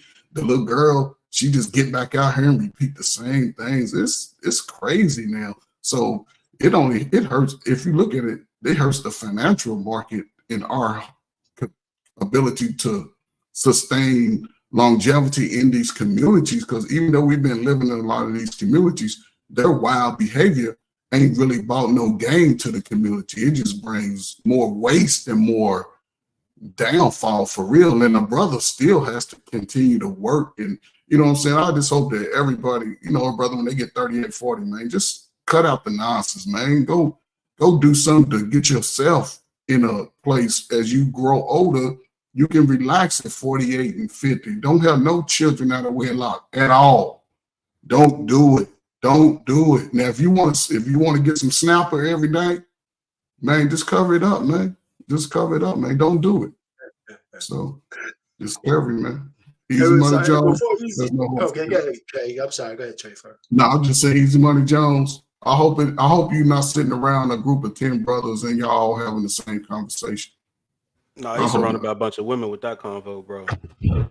Nah, so what's funny is I got a homeboy, like one of my best friends of all time, and we had these debates all the time, man. He comes to me with he sounds a lot like Ray. He'd be on that red peelish type talking points, and we go back and forth and back and forth and back and forth. But the thing is, there are things that I pick up from him, and there's things that he pick up from me. He texted me not that long ago, and he's like, "Hey, man, that stuff I was arguing with you about, turns out you was right." And I'm like, "Hey, the genius ain't always appreciated in his time, you dig?" You know what, Easy? I'm glad you said that. I'm glad you said that, but please don't hold your breath because I ain't sending you a text on this one. You're absolutely wrong on this. That shit ain't coming. All right, so you ain't get one. We can debate some other stuff, but this one, no. I know. So to be fair, R-Pain, like it's just a theory that I got more than anything else, and I happened to catch your video, and you're somebody that I enjoy, talking to, listening to. So it's just a thing of respect when I brought it to you. Like it's not really a right or wrong thing because, to your point, I can talking through it now, and wherever Ricky Williams was, shout out to him for trying to give it to me in the smart dummy terms. I appreciate that. I think I see a little bit more clearly what you guys are saying when you're saying the marketplace. It's not like a literal marketplace per se, but when you're existing and you're out there, there are certain things that people are judging you by relative to your attraction. And there are certain things that make you, in general, more attractive than other people who don't have that thing. So I think I could see that. That's fair. No, easy. No, we exchanging goods and services out here, bro. It's happening. Nah, you ain't gonna give me there, man. You ain't gonna give me there. Yeah, it's like a That prison, goods and services. Nah, I heard about you. I don't know if it's goods and services with you, man. I don't know. So, Ray, you have anything? I exchange both goods and services. and service. No, So, I Ray, mean, go ahead. he understands. I mean, people are choosing. That's just what it is. I mean, I was out this weekend. Trust me, these clubs out here in KC are packed. I was out this weekend. Had no offense, Arpain, but there was a boomer out there trying to holler at this chick. So I ran into this influencer chick here locally. You know, old boomer tried to step to her, and she did that dude dirty, and then like put my hands on her titties, bro. And he had to sit there with his lip out, bro. Like people are choosing. Like I was just like, bro, you better go back and find your wife. Like you better find her. It's hard out here. I went to a hookah spot on Saturday. They played the game of who gonna pay more for the table. We had already reserved a table, but another group came in and said we'll pay more for it. These fools decided to basically have an auction between the guys who wanted the table and us who had already reserved the table. We wound up paying more for the table just to get to the hookah spot. And this place was packed. I'm telling you, man, people are out here. I will agree with you, though. I do agree with you on this, Easy. There aren't as many participants. When you add in social media, when you add in the dating apps, when you add in the copious amounts of pornography and OnlyFans and stuff like that, right? I will agree with you that I don't think it is as many, right? If you take, say, in the 90s, where I believe almost everybody, for the most part, was out on a Friday night, Saturday. Nobody was really sitting at home back in the 90s, you know what I mean? But now, yeah, you're going to have a few more people. I do agree with you on that. But even still, that just goes to show you just how many people we really have, because these places are still packed. And I'm in D.C., but if you go to New York, Atlanta, Miami, Las Vegas, L.A., right, Memphis, St. Louis, all these places, man, them places are packed with people on Friday nights, and everybody trying to get them a little piece. All right. Hey, Prototype, you got some more? Nah, man, y'all done rip Easy to shreds, man. I don't even know what else to say to the guy, man. There's some more meat on that bone, Paul. There's some more meat on that bone. Oh man, those are big bars, dog. But I think he understands. Like, you know what I'm saying? I think he understands. I really think he was trolling for real. Because there's no way you didn't understand that that the marketplace exists. I know you've been married for the last 17 years, but you ain't blind, brother. You might be blind. I don't know. The glasses is crooked. You know what I'm saying? So it's all a matter of thing. I mean, it's a good conversation. You know, I'm glad. This is a heck of a panel, but I really think he was trolling, man. Because you can't be that blind, dog. Hey, listen, man, you might be blind, but Trey always trying to say I'm blind. To Trey, I might as well not understand. But can I throw something in here though? Sure. The whole issue is it's good that Easy is as delusional as he is because he did it right. Can we acknowledge that? The reason he doesn't know any better is because he didn't put himself in a position where he had to be out here and become a savage, bro. I would like to pose a question. He should not know what me and Trey know. He should not know what anyone else on this panel knows because he did what he was supposed to do. Good man. Good man. I want to pose a quick question. At 22. I want to pose a question, right? Before you answer the question, in this world we live in, right? And we do Prototype Dad over where I'm at, right? So, in raising kids, would you want your son to understand, to live life like Easy, to get it like Easy did it, or to understand what we understand? What would be the best that you would want your son for their situation to be like? You know what I'm saying? So would you want your son to be like, stay out the way and find one woman, have a family, do it the absolute right way? or would you want him to play the field and get his best options? Because there's a lot of BS that comes with this lifestyle. Some of the experiences we've been through. You know what I mean? We was taught our knowledge the hard way. You understand what I'm saying? See, that's a great question. Let me answer that real quick. I would want them to have the mentality that I have, but I would want them to luck up like EZ did real early, so they don't have. Oh, get off the fence, R-Pain. I mean, I want them to. So wait. Let me say this. Because I would expect that if I had a son, I'd be telling them all the pitfalls and all this kind of stuff. And say, if you find the right woman in the right conditions, I'm not going to say, well, don't get married at 22. I want you to get some more pussy out there. I'm not going to say that to him. I'm not. Is it easy? Is it easy or is it me? Which one you want? First of all, like JT, you got to keep it real with him, JT. You want the easy, or you want to have my lifestyle? Which one? Okay, if it's easy or me. No. Listen, Trey, you sound pretty unhappy most of the time, bro. I want him to have an easy life. Not gonna lie, like you ain't bad, bro. Like you be upset. I'm not an unhappy person. Okay, so let me finish this. I'm gonna get off the horse. I'm gonna say this. Listen, the difference between Easy and me is that I had from 22 to 25 to continue once I started working a little bit more time, 26, before I settled down with my wife. So I had a little bit more experiences in there, but none of them traumatized me. The question. No, so I did tell you the question. I would want my son to have the knowledge I have. But I wouldn't. Nope. Stop doing that. You can't tell me how to answer. He posed the question. All I'm just trying to say is I would not discourage my son at 22 if he found the right woman. I'm not going to say. You want him to get married at 22, or do you want him to be single before you go? I'm not going to tell my son go the best woman that you think you have so you can get some more pussy. I'm not going to tell him that. I'm not. I'm just not going to. Okay, so you picking Easy then? Okay.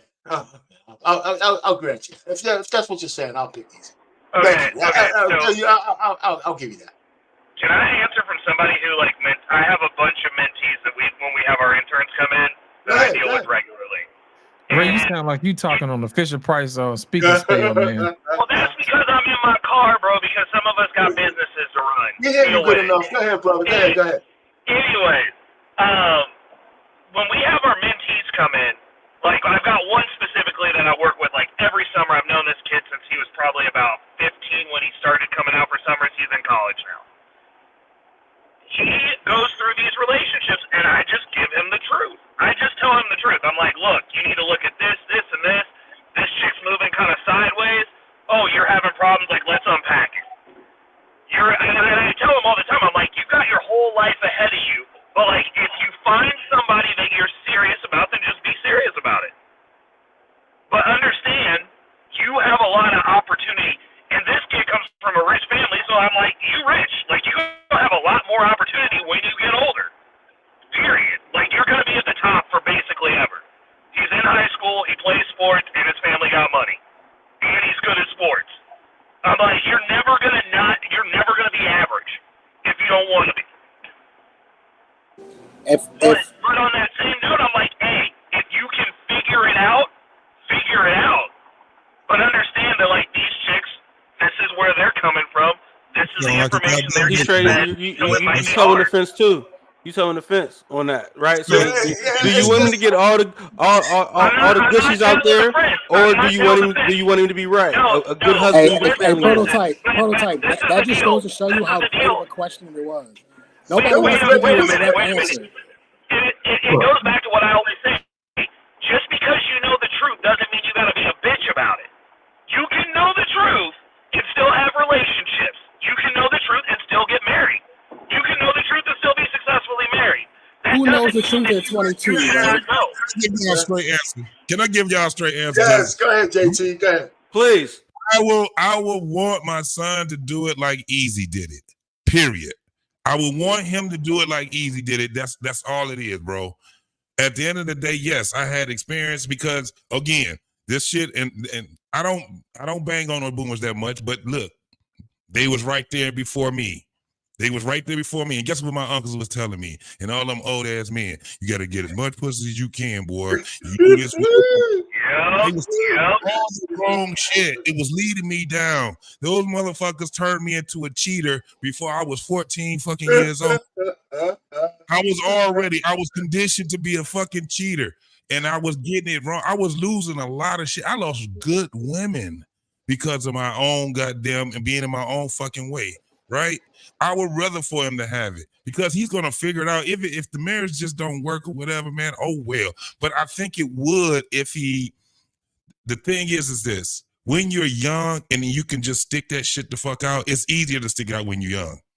If you ain't got no goddamn baby boomers telling you get all the pussy that you can, and these hoes ain't really, those skeezers. That's what they used to call them. Brown baby boomer here, goddammit. Right. So we used to brag. I mean, how many girlfriends you got? I remember my uncle asked me when I was in the 3rd grade, how was your grades and how many girlfriends you got? You always got to have some money in your pocket, nephew. That was what they were saying. You always got to have some money in your pocket because these girls don't want no broke dude. They was telling me all kind of wrong shit. So by the time I was and then they give you a crisp 20. Give you a crisp 20 and put it in your pocket.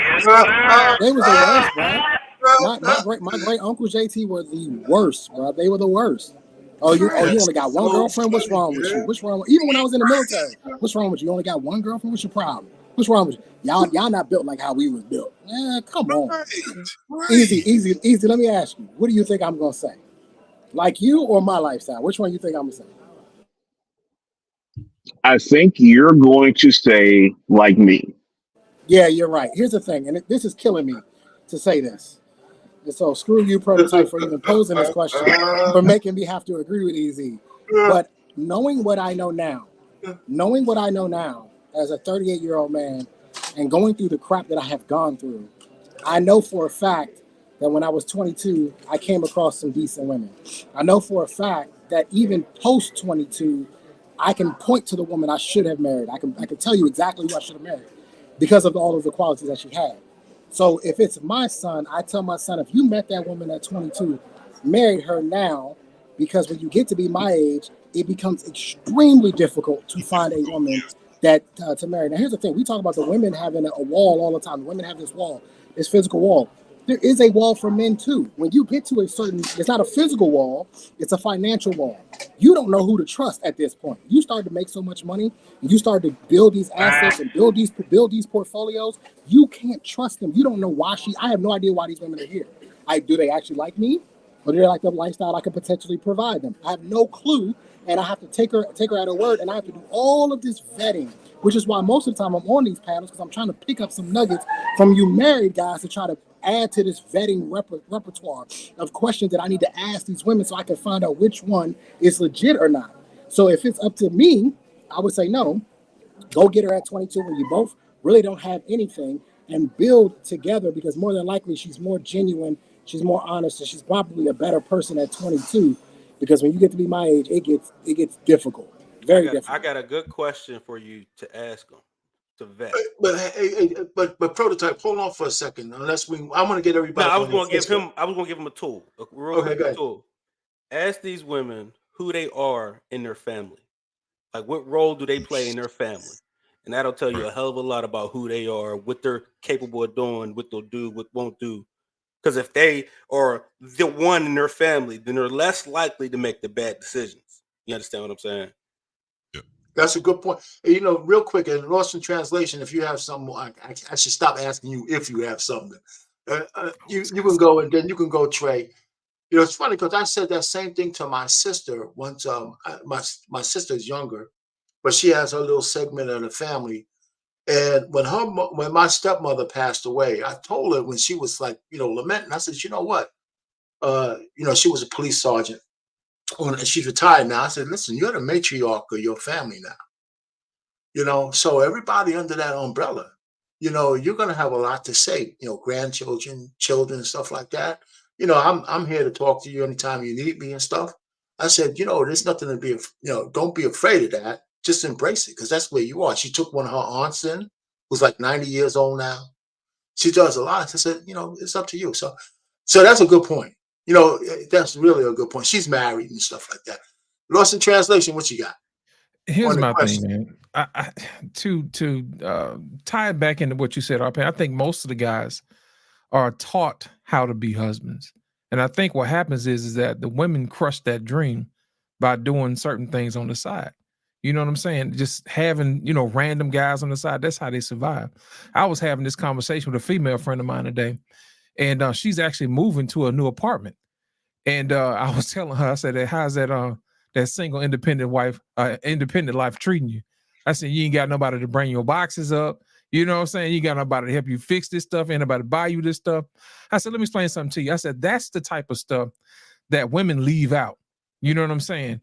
That they always say, hey, I'm an independent and single woman, but you're not independent and single when it comes time to move.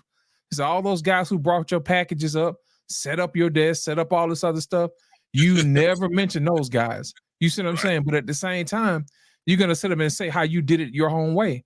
And that's not the truth of the matter of the story. And I think a lot of times guys get left out of the story because there are guys who do stuff in the background that really never get chose for whatever reason. Now to put it to what Easy said earlier, it's actually better to get married young, not for the sake of just getting married young, to reduce the amount of trauma that your woman is going through, because whatever she has, she's going to multiply it. So if she hasn't had all these bodies put on her, whatever, going through stress and trauma, she's not going to give that feedback to you. All she knows is you. You see what I'm saying? So whatever drama she got, she picked that up from you. So if you nice to her, you sweet to her, or whatever, she's going to give you that back. But my thing is this: when you have women who stretch this thing out until their 40s and 50s, imagine how many times they've had their heart broken. Imagine how many bad experiences they have. When you try to marry somebody like that, it's hard to change them because they're always in survival mode. That's the reason why most of the time when we talk about sexual marketplace value, they always want somebody who's tall because it's security. They always want somebody who makes more money than them because that's security. They want somebody who looks better than them because that's security. They want somebody who's smarter than them because that's security. That's the marketplace in itself. The problem with that is most guys don't really hit their stride, man, until they 30 years old. Am I not right, Trey? 35. So 35. So my thing is this: it's good to get married early because you have somebody who can build with you. And women respect men more when they see you build because they know what went into it. And not only on top of that, if you get married young enough, your kids can still see their grandkids. And if you're really lucky, they can see their great grandkids. And they can get wisdom from people who got a vested interest in them. So that's why I always tell people, man, when we start talking about these sexual marketplaces and all this other stuff, it is there for a reason. But at the same time, know why you're there. If you're there for a good time, you need to carry yourself as you going there for a good time, as long as everybody knows what's going on. But if you're there to find a wife, you might want to change up how you do it and how you vet these women and say, hey, is she moving like a wife? You see what I'm saying? Just like the women, they need to know, is this guy moving like a husband? And I think a lot of times out of 10, what happens is we like to get people or try to get people to do what we want them to do and forget about what's really going on and the original purpose. But we don't do that. We just get selfish and we want to feed our egos. Yeah, man, I knocked down 3, 4, 5 chicks. I'll tell you one thing, Easy Money. If you were down here in Alabama, there's a club called the Brass Key. You couldn't get into the Brass Key unless you was 25 years old. Oh my, and there's a reason why. I couldn't wait till I turned 25. But let me tell you something, the Brass Key is the grown folks lounge. They had grown women in there. It wasn't none of these little teeny boppers and all this other stuff. You can go in there, man, and hear all the music you want to hear, and you get you a fried fish plate. It was wild up in there, man. You know what I'm saying? I assure you, it would have changed your life, and your life would not be what it is today because you would have seen what was available to you after 25. So my thing is this, gentlemen, if you know a younger brother, tell him don't go to the Brass Key. Because you gonna find out your life gonna be ruined. You know what I'm saying? Because you don't know what's available. And I think that's what happens to a lot of women. They find their own private Brass Key somewhere else and they get ruined. You know what I'm saying? They think they can stretch that thing out, but don't do that. Don't do that. But like I said earlier, the sexual marketplace thing, it's better to go ahead and get that thing out young. So that way you don't have all these hang-ups when you get older. You know what I'm saying? All this, you can't teach an old dog new tricks. That's real, bro. People get set in their ways. All right, good. Trey Ferg, what you got? You got anything on it? Yeah, it's been a lot of good stuff being said, and and That was a I'm great not question. yeah, and just know that probably everybody on here gonna use it in their next opportunity to really vet and use it as a good strategy. But Easy Money Jones, man, you're an interesting guy, man, and I think you are unique Oh, compared to the hey, most. Trey, let me stop you for a second. You have sons, right? Yes, Okay, yes. so would they be 22 or And not? Yes. Would you tell them if they find somebody young? Would you tell them to go ahead and get married or wait? if I'm telling them today, let's just say at 40, I would tell them to do like I tried. Go to college, find you a woman in college, build with her, uh, let her come around me so I can see if she has some good stock. But I'm also a guy that like, look, you look like your daddy, so it might be a little hard for you to, not just you come from good stock, so it might be a little hard for you to not to. But I'm also a visual guy. I've always been a visual guy. I'll be like, don't be bringing the whole wide backs over here.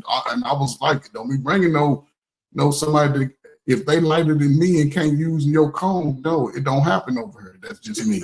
I'm sorry, but Well, go ahead. just Go ahead. based on that, the market is what it is. It's a little different. It's a lot different today.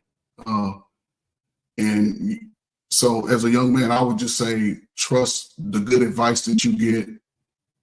Don't put yourself in a predicament where you're going to waste a lot of your youth money, because youth money is hard to come by when you're young, trying to get out there. Just save your money. Find you a skill set, whatever it's going to be over the next 4 or 5 years. Join the military, go to college, go to trade, whatever it is. If you got the gift of gab and you can talk your way to some money, do that. Put something together, but don't put yourself in a position with these women who are out here just making the sexual marketplace toxic.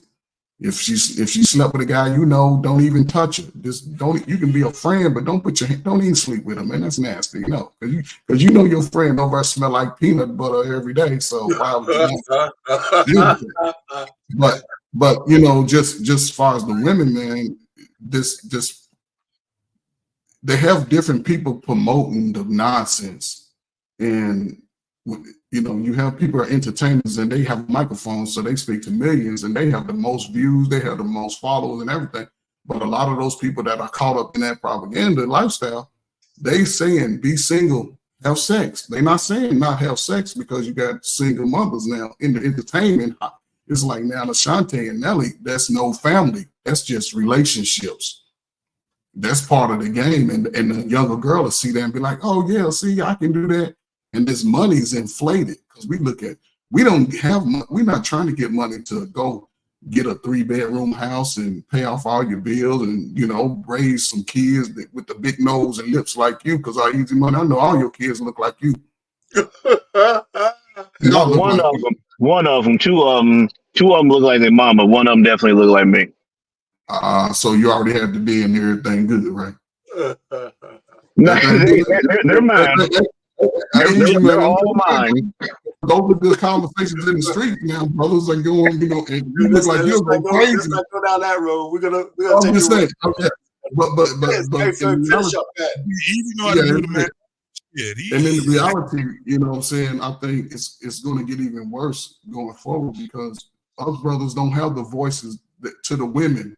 They're living this lifestyle growing up and just being sexual, promiscuous, save no money, waste all the resources. Brothers are still trying to patch up stuff and count our little money as we go. Then you hear the wisdom. So I just think it's just a dangerous road to go down, because Easy Money, you have small children. They're going to be, and I don't know if you got girls or boys. You got boys, they going to get played. If you got girls, they going to be out here if you ain't there. Once they turn 21, they can go anywhere, brother. You better hope and pray you put some good love in them babies. Right. I got 3 boys, so we're already prepping them for what life is going to be like after mom and dad. So yeah, I 100% understand that. Let me tell you this, Easy Money. You probably need to get on a private line with BMU, because the way he says he talks to his sons, it might be a lesson in there somewhere for everybody. Hey, listen. That was a great question, Prototype, for us to to go round robin. Everybody got a chance, and I don't want to, but I'm gonna let Easy Money say his last words, and then I'm gonna say mine, and then maybe we go let this go, because that was a good round robin for us to go ahead and finish this thing. Great question, man. I appreciate all you brothers coming up, man, because y'all made the show. Yeah, y'all really did. I mean, You got an early bedtime tonight, R-Pain? What's going on here? Well, and listen, I don't want to, they always say leave a little bit earlier than stay too long, right? That's what they say, right? But it's been over like almost an hour and 40 minutes. You came late, Trey. That's what I'll say. Anyway, but Easy Money, let me let you go ahead and say your last piece, and then I'll, end it up. Go ahead. No, like I said, just first and foremost, appreciate you having me. Appreciate the convo. I told you this was gonna be fun. At the end of the day, I don't think we're that far off in terms of what the view is. I just think that I think that the things that make us different and the different ways that we look at it create some good conversations. But at the end of the day, we want strong families. We want, mom, dad, babies, multi-generational influences. We want a strong Black community. At the end of the day, I think we all want that. So, like I said, we just got different ways of looking at things, and I appreciate the differences. I appreciate the conversation. Definitely appreciate you, Trey, for bullying me to get back in the gym. So, definitely appreciate that. Bullying works. It does. It does. Because if you've made one more comment about my neck, man, I was going to ask you to drop the location, man. I'm joking. I wasn't going to do that, but you get where I'm going. Would you want to come raid my refrigerator? No, I was going to come see you for a workout plan. So, like I said, definitely appreciate the conversation. Speaking of the babies, they are scouts, and I got to go in there and see what they're working on. So I appreciate you. Hopefully talk to you guys soon. Take care. All right. Hey, listen, everybody, thanks for coming up again. Listen, I got like 97 videos on my channel, and I pick and choose from those videos to say, listen, these are good ones that we could talk about and expand on. And there's no better place to do it than right here on Black Man Unfiltered Network. And I really appreciate him giving me the venue and having the brothers in the back. Thank you, Lost in Translation, for running stuff, and all the brothers who came up today. Too bad we didn't get a sister, but sometimes it's great to just have Black men talking to each other. And it turns out that was a good idea today. And listen, BMU, too bad you couldn't get a little bit. I know you're probably chomping at the bit that you couldn't get a little bit in that, but hey, man, there'll be some other times. So to everybody in the chat, I appreciate all your comments and things of that nature. And I don't go in the chat as much when I'm up here. I try to concentrate on what's being said. But with that, I want to tell everybody have a great night. R-Pain, the proud baby boomer, over and out.